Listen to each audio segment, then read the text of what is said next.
Good morning. I'm here today with Rob Church from DoughMain Financial Literacy Foundation. Good morning. Good morning. It's a pleasure to be here.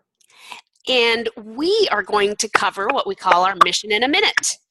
So Rob, if you only have 1 minute to explain your organization's mission, what would you say? So our mission is to prepare today's students for a lifetime of financial responsibility. American youth, whether at home or in school, are not receiving the financial education they need to survive in the 21st century. The average high school student thinks that a good credit score is 300, and with college debt increasing to roughly $37,000 a student, it's important that we provide them with the foundational skills they need to manage their personal finances. I see. And by students, you're meaning primarily what age? We focus on high school students with our FitKit High School Youth Financial Literacy Program. And it's a comprehensive standards-based curriculum that teaches personal finance skills to high school students. But we're also doing something new that's very interesting, and that's our FitKit Express program, which is a 6-hour program that we can offer to parents and caregivers in the community curriculum, so that parents or family members who want to get involved and want to learn about personal finance can take this either at the school in the evenings or in a community center, and that increases the opportunity for students, parents, and family to have a personal finance conversation within the home. Wow, that's really important stuff. Yes. Especially the 300 credit score. So that's not right? Is that what you're saying? It's not right, and we're not. It may be good in baseball, but it's not great when we talk about personal finance. Excellent. So Rob, with DoughMain Financial Literacy Foundation, your services are primarily for high school students. So what are the 3 biggest challenges you face? Okay, so yes, we are primarily for high school students. Since 2008, approximately 37 states have adopted standards for personal financial literacy education in their schools. The 3 biggest challenges as it relates to those standards in financial literacy education are accountability. That means that the standards are very broad-based, and schools aren't required to test a student's knowledge going into a personal finance course or a financial literacy course. And additionally, the standards are so broad that you can teach a student about mezzanine financing, for instance, who doesn't understand what compound interest is or how to create a budget. So the standards are very broad-based. One of the other challenges is that because they are broad-based standards, a lot of the financing as it relates to bringing personal financial literacy curriculum into schools is based around marketing opportunities for banks and financial institutions who have the goal of getting their bank vice president or their bank representative in front of students, customers of tomorrow, to talk about the products as it relates to what they're selling, what they're offering students. And this really doesn't meet the need of the students themselves. Here, where we are in New Jersey and in many other states, the standards require that a 60-hour course be taught, and 10 to 12 hours of disjointed content isn't what's needed. Additionally, teachers don't know how to teach personal finance. So that's one of the things that we've gone into with our curriculum, is teaching teachers how to teach the curriculum. And the other major issue is what I call a willingness or striving to achieve the minimum. That means many schools are so challenged with regard to curriculum and what students need to learn and testing, standardized testing, that we look to check the box and not really look at what the needs of the students are. So our FitKit High School Youth Financial Literacy program treats those issues and many more. I see. And so the teachers are still teaching it, but the FitKit helps them with the curriculum? Is that what I'm... Well, what the FitKit is, what we have is we cover 8 units in personal finance: income and careers, pay benefits and deductions, taxes, budgeting, banks and banking, savings and investment, credit and insurance. So we cover foundational skills in personal finance. And we also teach the teachers how to teach the course. So it's a complete turnkey solution. We provide standards mapped unit and lesson plans for the educators, Nice. teacher background information, PowerPoints, innovative animated and peer-to-peer videos. So you have a student talking to another student and telling them why this is important to learn and how this applies to their lives. And because our content is relevant to where students are in life, we're helping them answer questions about what they want to do over the next 10 years, the next 5 years. Having a student explore the income that comes with a career, something that they aspire to become, exploring the income, exploring the cost of college, the cost of education and maintaining or gaining that profession that they want to work to, and really helps them understand what some of the costs are that are involved and really the choices they're making in education. The average teacher is in line with the average person in the United States. We would not give ourselves a C or better in being able to manage our own personal finances. And an educator is a member of that general population. So we have seen schools ask teachers who are teaching social studies, mathematics, computer science, or business classes to figure out how to teach personal finance. And 63% of them went to the internet to find something to teach. What we've done is put a comprehensive course together where one thing builds upon the next. And by the way, we test what students learn. So we gain an understanding of where they are when they start the course, where they are at the end, and we see three major things. We see a 40% increases in test scores pre to post assessment. Wow. We see another very important thing, that young women perform as well as young men in the course. And I don't know if you're aware of it, but the average net worth of a single woman in the United States, age 36 to 49, is about $42,000. That's less than what we pay for our average non-luxury SUV. If you take that to a woman of color, the average net worth is $5. So reaching young women, the needs, the wants, the values of young women is something that's very important to us, and why we've created a girls-only curriculum as well. And the final thing is that we see that students who are coming in needing to learn the most are learning the most throughout our course.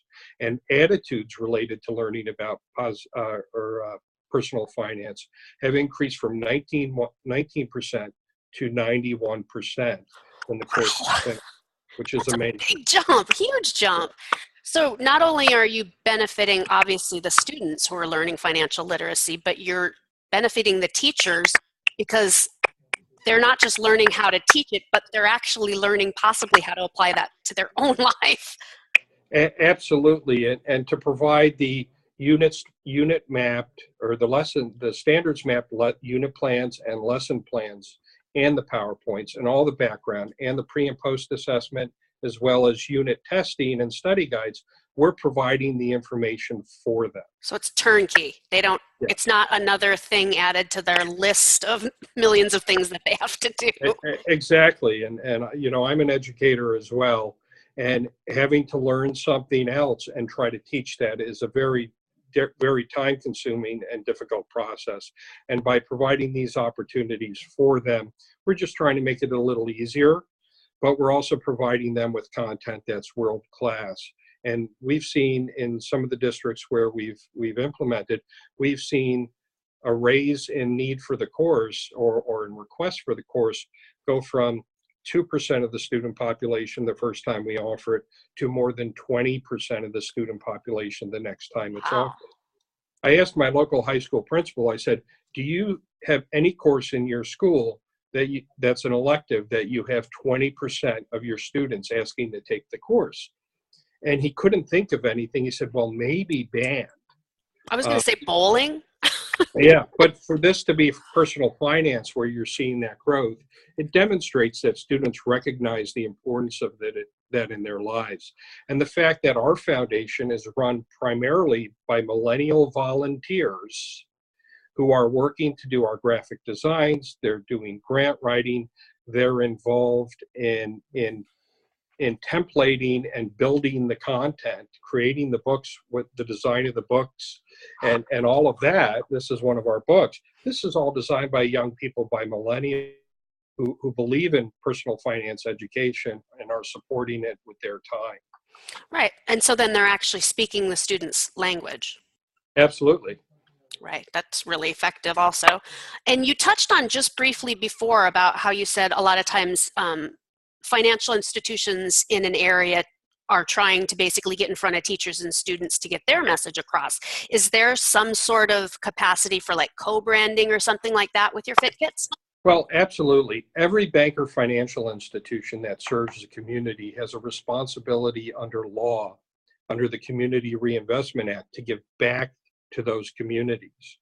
What we offer is the opportunity to co-brand or sponsor our curriculum in local schools and communities, but what we don't offer is the opportunity to put that bank official in front of young men and women who are in school. And that's really one of the reasons that we found a lot of schools appreciate what we're doing, because they are used to a model that's anywhere from 8 to 12 and a half hours of personal, quote unquote, personal finance education. That's bringing somebody from the outside who's not a vetted educator into their classroom. Right. And they're just doing a 12-hour long sales pitch, essentially. Well, in many cases, yes. It doesn't matter how good the educator is, and some of the content they use is very good. But when you're approaching it from a marketing approach and not from the needs of the student approach, it's a very different mindset. Right. So it's a way for those institutions to be involved, yet still have the standardized so that the students are actually getting what they need. Right. Right. Okay. I see. I understand. Okay, so Rob, you've explained a little bit about how your FitKits help prepare students for their financial future, and it helps them with financial literacy. But I guess the big question is, this is a comprehensive program that the school then, I'm assuming, has to purchase from you? Well, it's interesting because a lot of people seem to think that schools have a lot of money to spend and to spend on curriculum, but it's really not true. In many states, they're locked to a percentage of increase in budget from one year to the next. So what we do is we provide our FitKit High School Youth Financial Literacy Program to schools at no cost.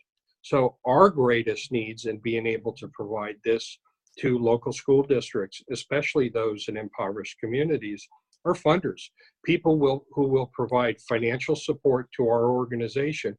And we spend between 85 and 90% of every dollar that's donated to our organization on content, on developing curriculum and putting that curriculum into schools. The other thing we need is advocates. We need people who will come in, who will learn about our organization, and who will advocate for us within the communities with the group of people that they know. And we'd like to call them opportunity creators.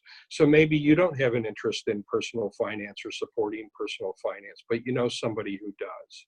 And the ability to reach out to us, to sit down and learn about our curriculum and what we do, and help connect us to individuals who tell us about that person, is something that we need, quite frankly, and it's what most nonprofits are built from: funding, advocates, and opportunity makers. Right. Okay. And so when you're saying advocates, you're saying local advocates. So you mentioned that you're in New Jersey, and that there's 37 states that you said have standardized.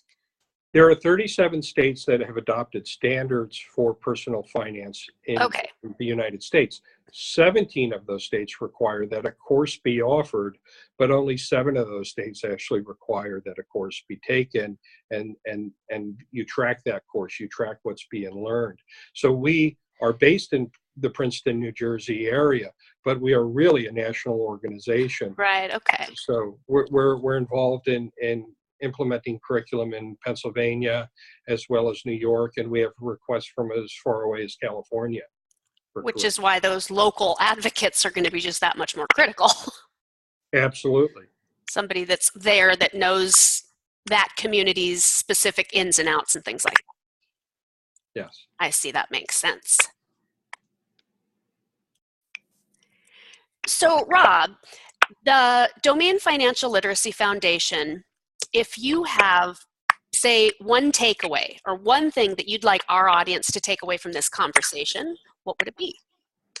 I think it will be the reminder that financial literacy lays the foundation for your future.